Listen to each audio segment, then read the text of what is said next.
खड़ा बेनका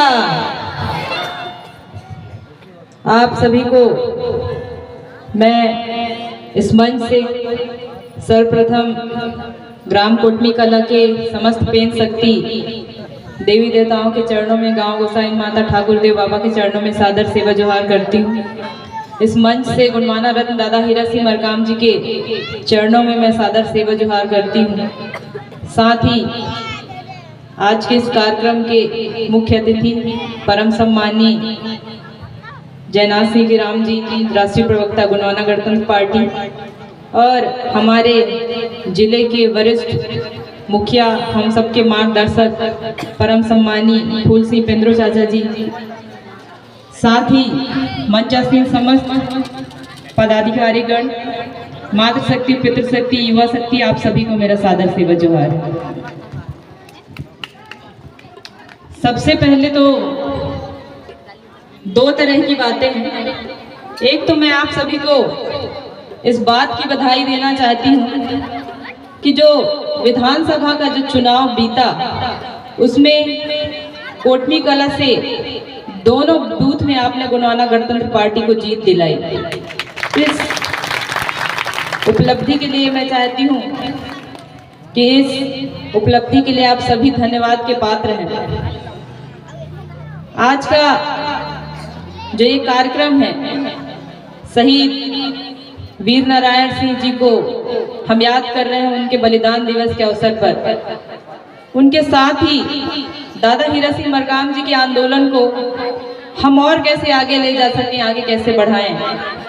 उसके साथ ही हमारे इस गुणवाना आंदोलन में वनाधिकार कानून की लड़ाई लड़ते हुए दादा के साथ कांधे से कांधा मिलाकर चलने वाले प्रेम सिंह आर्मो जी, जिनकी शहादत को भी आज हम इस कोटमी कला के मंच से याद करते हैं और प्रत्येक वर्ष उनके बलिदान को भी हम यहाँ से याद करते हैं। तो मैं उनके चरणों में भी सादर सेवा जोहार करती हूँ और मैं चाहती हूँ कि श्रद्धांजलि स्वरूप एक बार पुनः ताली बजाकर आप हमारे आर्मो जी के शहादत को सम्मान दें।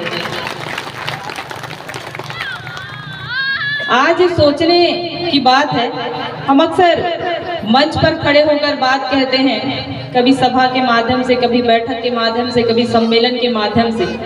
निश्चित रूप से जब हम किसी परिणाम को पाना चाहते हैं, उस परिणाम तक नहीं पहुंचते तो निराशा तो होती है, परंतु वो शिकायत जो है कोटमी कला के जो हमारे मातृशक्ति, पितृशक्ति, युवा शक्ति, उन सब से इसलिए थोड़ी सी कम है कि आप लोगों ने बहुत मेहनत किया, और इतनी मेहनत अगर हर ग्राम पंचायत में, हर पोलिंग बूथ में यदि हमारे कार्यकर्ताओं के द्वारा, हमारे समाज के वरिष्ठ के द्वारा, हमारे युवाओं के द्वारा कर लिया गया होता, तो आज हम गुणवाना आंदोलन के तहत जिस तरीके से पाली तानाखार क्षेत्र में हम सब ने विजय हासिल की, निश्चित रूप से हम मरवाही विधानसभा में जीत हासिल करते हैं। परंतु कुछ कमियां रही होंगी जिसको हम लोगों को स्वीकार करना पड़ेगा, और उन कमियों को दूर करने के लिए फिर से काम करना पड़ेगा। आज मैं देवर गांव के शहीद वीर नारायण सिंह जी के बलिदान दिवस के कार्यक्रम में उपस्थित हुई थी। वो कार्यक्रम भी हमारे गुणवाना समग्र विकास क्रांति आंदोलन के साथियों के द्वारा ही आयोजित किया गया था। चूंकि पहला कार्यक्रम था और दिन का कार्यक्रम था, तो हमने देवर गांव के साथियों से भी कहा कि आप कोटमी के कार्यक्रम में सम्मिलित होइए, क्योंकि यहाँ का रात्रिकालीन कार्यक्रम है और वहाँ का कार्यक्रम जो है दिन में ही समाप्त हो गया था। तो देवर गांव के मंच से मैंने एक बात कही कि हमारे समाज में भी दूर दराज हो, कोटमी कला के आसपास के गांव हो, आपको ये बात उनसे भी कहना चाहिए जो दादा हीरा सिंह मरकाम जी के आंदोलन में चलकर आप दिन रात मेहनत कर रहे हैं, तो कहीं ना कहीं उस मेहनत को और ज्यादा बढ़ाने की जरूरत है। आज इस समाज को हम लोग जितना जगाने का प्रयास करते हैं, ये समाज उठता तो है लेकिन फिर कथरी कंबल ओढ़ के सो जाता है। सो जाता है कि नहीं सो जाता है? आज इस प्रांगण में मातृशक्तियों की संख्या पितृशक्तियों से कहीं ज्यादा दिखाई दे रही है। और मुझे लगता है कि जब भी हम किसी लड़ाई के लिए निकले, चाहे वो धरना हो, प्रदर्शन हो, आंदोलन हो, मतदान हो, किसी तरह की लड़ाई हो, अगर उस लड़ाई को लड़ने के लिए अगर हम एकजुट होकर इसी संख्या में निकल जाएं, तो मुझे लगता है इस मंच पर इतनी ऋतु पंद्राम खड़ी हो जाएंगी कि इस मंच पर जगह नहीं बचेगा। और इस बात के लिए मैं अपने पितृशक्तियों से भी कहना चाहूंगी कि कब तक ऋतु पंद्राम को आप लोग अकेले बैठक में घसीट के ले जाते रहेंगे। क्योंकि मैं कभी भी किसी भी बैठक में जाती हूँ, किसी भी कार्यक्रम में जाती हूँ, मेरी भी इच्छा होती है कि मंच पर 8-10 मातृशक्तियां वहां पर मेरे साथ बैठे। जब मैं किसी बैठक के लिए जाती हूँ तो मेरी भी इच्छा होती है कि मेरे साथ 8-10 मातृशक्तियां वहां पर उपस्थित हों। मान लीजिए अगर मैं किसी कार्यक्रम में उपस्थित ना हो पाऊं तो हमारे समाज की दादा मरकाम जी के रास्ते में चलने वाली और जो मातृशक्तियां हैं वो उस बैठक का नेतृत्व करें, वो उस सभा का नेतृत्व करें, वो उस आंदोलन का नेतृत्व करें। और इस कमी को हम लोगों को स्वीकार करना पड़ेगा। और इस कमी का एहसास इस चुनाव में बहुत ज्यादा हुआ, क्योंकि जिस तरीके से महतारी वंदन योजना के नाम पर इस समाज की मातृशक्तियों ने जो धनिया बोया है पूरे छत्तीसगढ़ में, बोया है कि नहीं बोया है? महतारी वंदन योजना के बारे में क्या जानकारी है आप लोगों को? पीछे से बता रहे हैं भैया फर्जी है सब। महतारी योजना, जो महतारी वंदन योजना है, उसकी शर्तें आप लोगों ने पढ़ी हैं। आप सबके घर में मोबाइल है, उस महतारी वंदन योजना की शर्तों को पढ़िएगा। जो अगर गांव में कोई मितानिन का काम कर रही है उनको इस योजना का लाभ नहीं दिया जाएगा। अगर किसी परिवार में एक भी सदस्य किसी भी तरीके के नौकरी पेशा में है, फिर चाहे वो चपरासी ही क्यों ना हो, उस घर की जो भी मातृशक्तियां उसको इस योजना का लाभ नहीं दिया जाएगा। जो मातृशक्तियां स्व सहायता समूह से जुड़ी हुई हैं, जिनको समय पर बैंक किसी भी तरीके का छोटा मोटा लोन दे रहा है, वो मातृशक्तियां इस योजना का लाभ नहीं ले सकती। ऐसा कोई भी गरीब परिवार जो 15,000 से, जिनकी वार्षिक आय 15,000 रुपए है, वो इस योजना का लाभ नहीं ले सकता। जो विधवा मातृशक्तियां हैं वो इस योजना का लाभ नहीं ले सकता। तो इस योजना का लाभ लेने वाला कौन है? इस दायरे में तो हम सब लोग फंस गए ना। तो इस योजना का लाभ जो है आपको ठगने और आपको बेवकूफ बनाने के लिए इस तरह की ये जो है योजनाएं लाई जाती हैं, और हम लोग उस योजना में आकर भ्रमित हो जाते हैं। पहले कहा गया था 15 लाख मिलेगा, 15 लाख से कहाँ पहुंच गए? 12,000 पे पहुंचे ना, 12,000 पे। पहले कहा गया 15 लाख आएगा खाते में, अब कह रहे हैं कि 15 लाख तो नहीं है भैया, 12,000 देंगे हम महतारी वंदन योजना।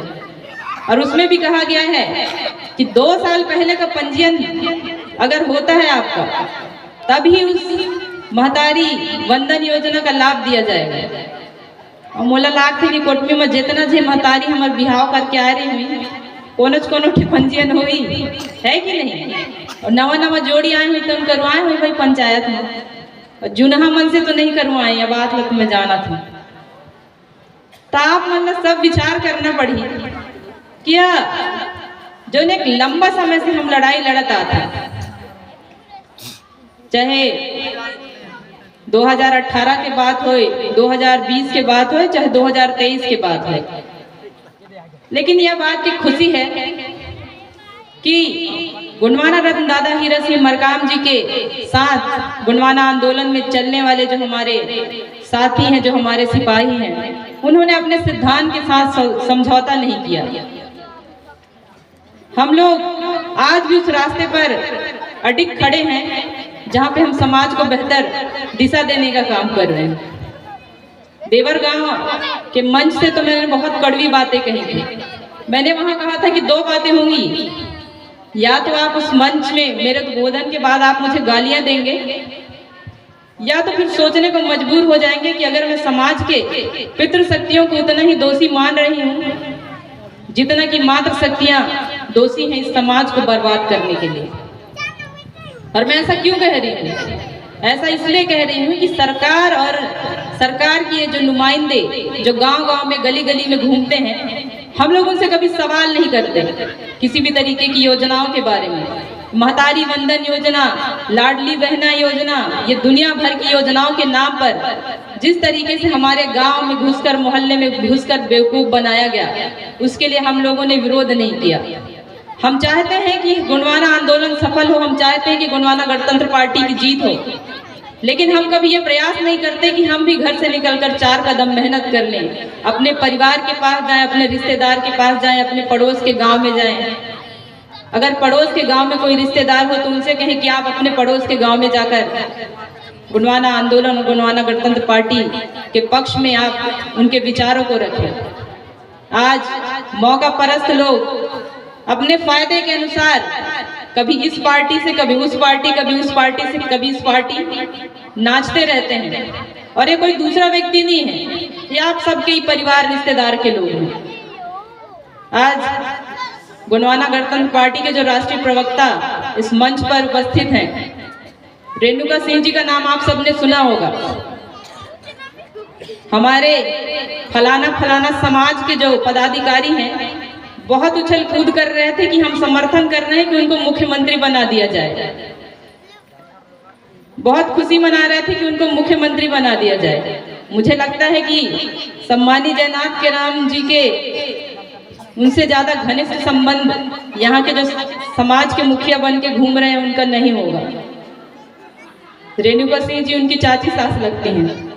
अगर वो चाहते तो वो भी किसी तरीके से फायदे का या किसी अवसर का इंतजार करते, लेकिन उनके अंदर दादा हीरा सिंह मरकाम जी का, उनके विचारों का जो है बीज है, और इस आंदोलन को संभालने के लिए, इस पार्टी के संभालने के लिए जो मजबूत कांधे हैं, जो मजबूत हाथ है, और जो हम जैसे युवाओं का जो मार्गदर्शन है, सम्मानीय जयनाथ सिंह के राम जी और हमारे इस मंच पर पीछे बैठे सम्मानीय पेंद्रो चाचा जी जैसे लोग कर रहे हैं।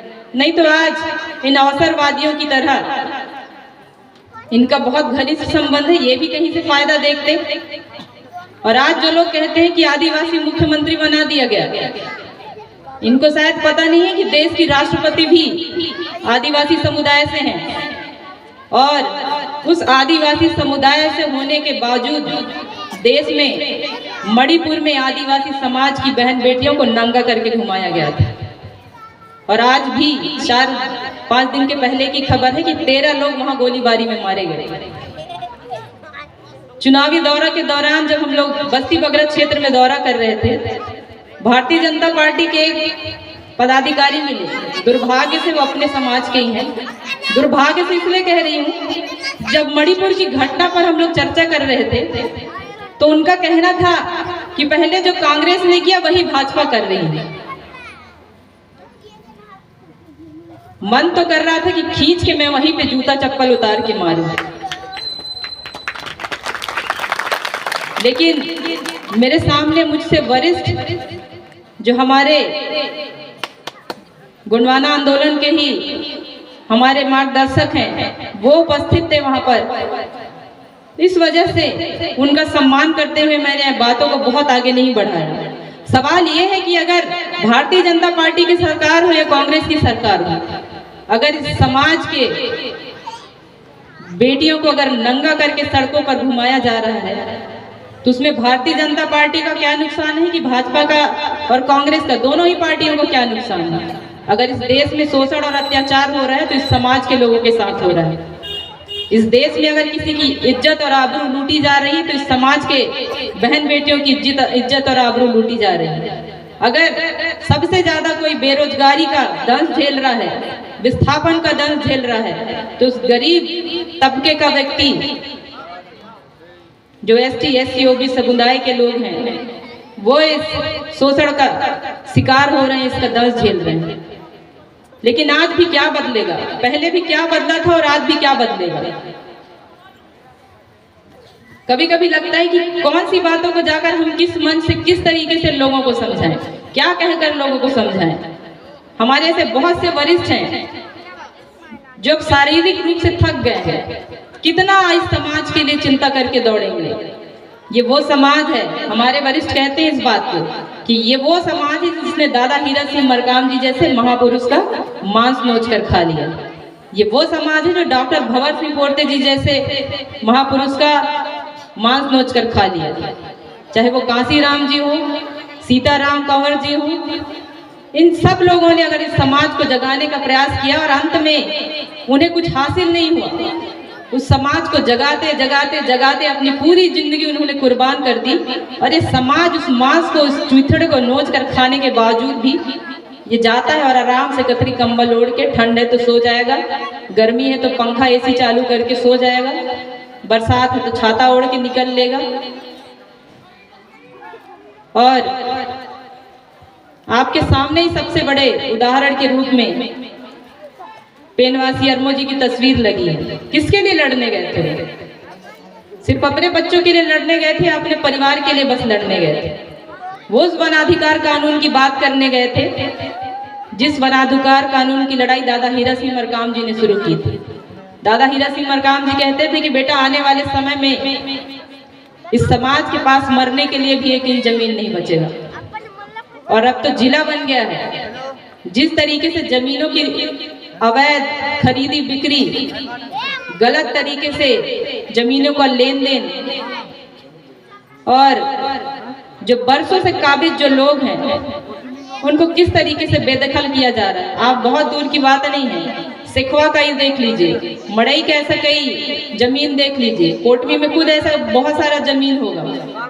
ऐसे बहुत सारे लोग होंगे जो कटेल काट के बसे हैं, आज भी पट्टा के लिए दर दर भटक रहे हैं और फिर चक्कर काट रहे हैं। प्रशासन क्या कहता है कि हम आपकी भूमि पर तभी निर्माण कार्य नहीं करेंगे जब आपके पास कोई पट्टा या पर्चा होगा।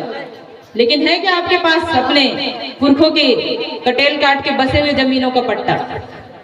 उस पट्टे की लड़ाई लड़ने गए थे परम सम्मानीय पेनवासी अरमो जी दादा हीरा सिंह मरकाम जी के साथ दिल्ली के आंदोलन में।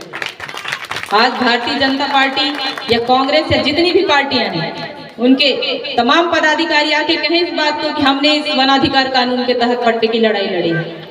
हम तो कहते हैं इस मंच से, हमारे वरिष्ठ बताते हैं कि जिस दिन इस कानून पर चर्चा हो रही थी, हमारे समाज का कोई भी प्रतिनिधि जो है सदन में मौजूद ही नहीं था।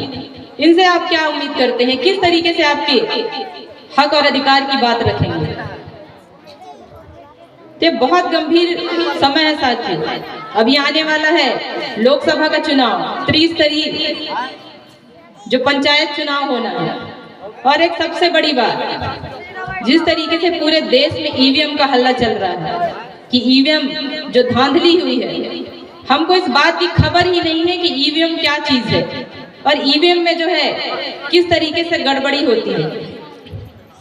आप अभी सब देख रहे हैं ना, हम लोग मोबाइल से रिकॉर्ड कर रहे हैं, वीडियो रिकॉर्ड कर रहे हैं, फोटोज खींच रहे हैं। तो उस मोबाइल के सामने अगर मैं खड़ी हूँ, उस मोबाइल से किसी तरीके का तार जुड़ा हुआ नहीं है, लेकिन फिर भी वो मोबाइल मेरा वीडियो रिकॉर्ड कर रहा है। फिर भी वो मोबाइल अगर लाइव उसमें चालू होगा तो रिकॉर्ड करके और लोगों तक इस वीडियो को पहुंचा रहा है, फोटो खींच के हम लोगों तक भेज रहे हैं। तो कुछ ना कुछ इलेक्ट्रॉनिक जो माध्यम उसमें तरंगे काम कर रही हैं, जो एक संदेश को दूसरे जगह भेजने का काम करती हैं। अगर जमीन पर बैठा हुआ इंसान मंगल ग्रह पर अगर लैंडर भेज सकता है, जमीन पर बैठा हुआ जो इंसान है उपग्रह को जो है नियंत्रण में कर सकता है, तो ईवीएम कौन सी बड़ी बात है। और इस बार बहुत ज्यादा तो नहीं, लेकिन हमने अनुमान लगाया था कि 5-6 जो सीट है गोंडवाना गणतंत्र पार्टी की, तो निश्चित रूप से इस चुनाव में हम लोग जीत कर आ रहे हैं। परंतु क्या हुआ, ईवीएम पे हम लोग इसलिए संदेह करते हैं क्योंकि भरतपुर, प्रेमनगर, पालीताना खाल, प्रतापपुर, ये जो सीट थे, ये ऐसे सीट हैं जिस पर हमारे कार्यकर्ताओं ने बहुत मेहनत से काम किया था और सब लोग पूरे विश्वास के साथ कह रहे थे कि ये जो सीट है ये निश्चित रूप से सीट निकलेंगे। लेकिन हमारा वोट कहाँ ट्रांसफर हो रहा है? आज सुप्रीम कोर्ट में कई ऐसे वकील हैं जो इस बात को उठा रहे हैं, लेकिन सुप्रीम कोर्ट का मानना है कि वकील इस बात को कह रहे हैं ना, जनता की तरफ से तो कोई आवाज आ ही नहीं रही है। तो हम लोग वोट दे देने के बाद हम भूल जाते हैं कि हमारा वोट हमने जिसको दिया है उसको वो वोट गया भी है कि नहीं गया है। तो साथियों, जब तक आप इस ईवीएम की लड़ाई को नहीं लड़ेंगे, क्योंकि पहले बैलेट पेपर से चुनाव होता था, लोगों को लगा तकनीकी आ जाएगी तो हो सकता है समय जो है बच जाएगा और एक सुविधा हो जाएगी जो बैलेट पेपर काउंटिंग करने में जो समय लगता है। लेकिन आज जिस तरीके से ईवीएम की हैकिंग और जो हमारे जैसे जो छोटे दल हैं, हमारा वोट तो हमको मिलता ही नहीं है। हम 3 पंचवर्षीय जो है चुनाव लड़ते आ गए, उससे पहले से भी हमारे जो वरिष्ठ चुनावी मैदान में थे, लेकिन हमारा वोट बैंक 10,000 से आगे क्यों नहीं बढ़ रहा है? इस बार तो हमारे बसपा के साथी उन्होंने भी बहुत सहयोग किया, अपने समाज के बीच जाकर हर तरह की बातों को रखा, विचारों को रखा और एक बहुत अच्छा माहौल बना हुआ था। उसके बावजूद ऐसा क्या कारण है कि हम वहां से आगे ना बढ़ पा रहे हैं, ना पीछे ही जा रहे हैं? यही हाल भरतपुर सोनहत में था और इस बात की शंका हम लोगों को इस बात से भी हो रही है कि भरतपुर सोनहत और प्रेमनगर की जो स्थिति है, जो पुराना जो हमारा वहां का वोट बैंक है, वो आधे से भी कम है। और जबकि उतनी संख्या में तो हमारे कार्यकर्ता ही हैं। और आप इस बात को, प्रत्येक व्यक्ति इस बात को जानता है कि यदि कोई दादा हीरा सिंह मरकाम जी के आंदोलन से अगर जुड़ा हुआ व्यक्ति है तो किसी भी कीमत पर अपना वोट नहीं बेचेगा। बेचेगा क्या? तो दादा हीरा सिंह मरकाम जी के विचारों में, उनके आंदोलन में इतनी ताकत है कि हमारे आंदोलन से जुड़ा हुआ व्यक्ति किसी के साड़ी, किसी के कंबल, किसी के लोटा और ग्लास, इन सब के बदले मतदान नहीं करता। तो एक और लड़ाई आप लोगों को लड़नी पड़ेगी साथ। अगर जरूरत पड़ा लोकसभा चुनाव बहिष्कार करने का, सड़क पर उतरेंगे आप लोग? अरे अकेले उतर के क्या करूं? आप मन उतरिए कि नहीं? सड़क पे उतरेंगे आप लोग यदि लोकसभा चुनाव का बहिष्कार किया जाता है? अरे कम से कम 10,000 जन खड़े हो जाए ना, उतने में कलबलाए जाएंगे। तो ये बहुत जरूरी चीजें हैं, क्योंकि जब तक आप ईवीएम का बहिष्कार नहीं करेंगे तब तक मुझे नहीं लगता कि आने वाले समय में हम गोंडवाना गणतंत्र पार्टी से या हमारी गठबंधन हमारे अन्य पार्टियों से होता है तो हम उस चुनाव में जीत हासिल कर सकते हैं। तो एक तैयारी ये भी बना के रखिए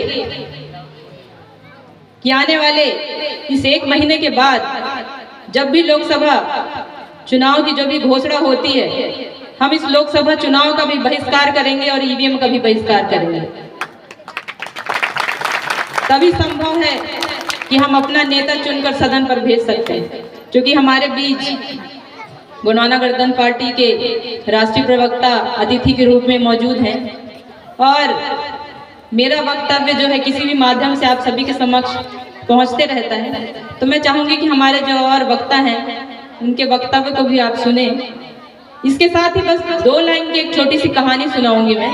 सब लोग गाना सुना रहे हैं तो मैं कहानी सुना देती हूँ। देवर गांव में भी सुनाए रही है कहानी लवी से। 2 जन सियान रहे, एक जन बहुत अलाल रहे और जो अलाल रहे ओकर कम से कम हाथ पैर तो चलते रही से। वो सियान ला गांव बस्ती के बताइन कि पड़ोस वाले जंगल में अंधेर जंगली मुर्गी है कहे।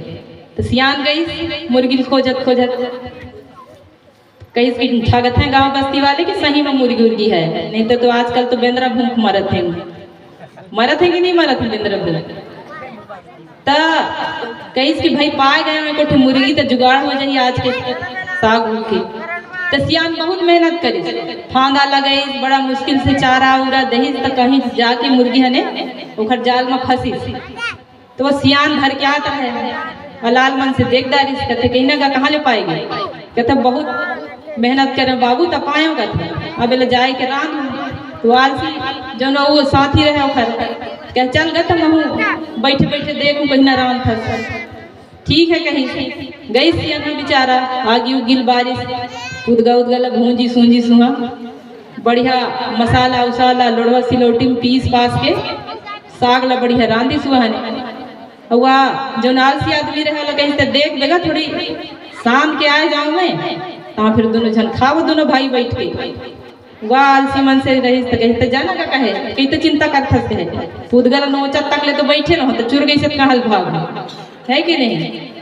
अब जब सियन सांदे ला चल दही पूरा हाड़ा हाड़ा ला बटोर के कटोरी में धर के रेंग दही सुहाने है कि नहीं। ता अब चोरी करके ले जी तो ला चोट्टे कहबो ना, चोट्टा कहब कि नहीं कहब, बिना बताए ले जी तब मुर्गी के हाड़ा ला ले गए चोर और करैया में बाचिस झोरे झोर का बाचिस करैया में, लेकिन सियाना का कथा हो ही गएगा झोरे झोर में आज खाए लूं। तो यही समाज की स्थिति हो गई। पूरा 5 साल भर कभी प्रशिक्षण के नाम पर, कभी सभा के नाम पर, कभी सम्मेलन के नाम पर हम बैठ के मंच में हमार बाहर के हमार जन वरिष्ठ हैं, गुणवाना आंदोलन के हमारे साथी हैं, हमारे वरिष्ठ हैं, उन बुलाते हैं कि समाज ला जगाना है, ये समाज ला जगाना है। और अंत में आते हैं हम चौराहा मन से पूरा हमारे वोट ला बटोर के ले जाते हैं। हम का कथी हो गएगा 10,000 वोट तो पाए हैं, हिन तो हमारे साथ हैं। तो वो झोरे झोर में वो संतोष कर लेते, हम उल्हाड़ा गोड़ा से कोई मतलब नहीं। तो झोरे झोर ला खाए में का मुर्गी के स्वाद आ जाए नहीं आए ना, पूरा मेहनत करे है तो हाड़ा उड़ा ना थोड़ा चिचोर होता तो समझ में आई। तो वही कहानी है ये समाज की। तो हाड़ो लोग में बचाए के रखना है और चोरहन ला जिम्मेदारी नहीं देना है। और चोरहन ला जिम्मेदारी देहा तो ये मणिपुर घटना जो है हमार गोरेला पेंड्रा मरवाही में भी देखे न मिली। तो मैं ज्यादा समय आप मन के नहीं ले, बहुत बड़े बड़े बात ला छोट छोट उदाहरण दे के हम समझाए के प्रयास करत थी। और निराश होए की जरूरत नहीं है। और जो दूसर गांव के जो हमारे साथी नहीं सीखे हुनला सिखाना है, हुनला बताना है। और ये लोकसभा चुनाव जो हुआ है ईवीएम के जो बहिष्कार करे के जो हमार योजना है, हम अपन वरिष्ठ मन से एक सलाह लेते हैं। ओकर बाद बिल्कुल ये ईवीएम के खिलाफ जो है आप लोग हम लड़ाई लड़े न पड़े। कांग्रेस नहीं लड़ी है लड़ाई, पिछली बार सरकार बनाए ले रही से तो कौन मुहूर्त में कही कि ईवीएम गलत है कहे। लेकिन जो हम क्षेत्रीय दल हैं, छोट छोट पार्टी हैं, सबसे ज्यादा नुकसान है जो हमरे हुए थे। तो आप सब मन ने इतने बात कहे कि मैं एक बार पुनः सादर सेवा जोहार करत हूँ। जय सेवा, जय बड़ा देव, जय गुणवाना, बना के रहेंगे गुणवाना। बहुत बहुत धन्यवाद।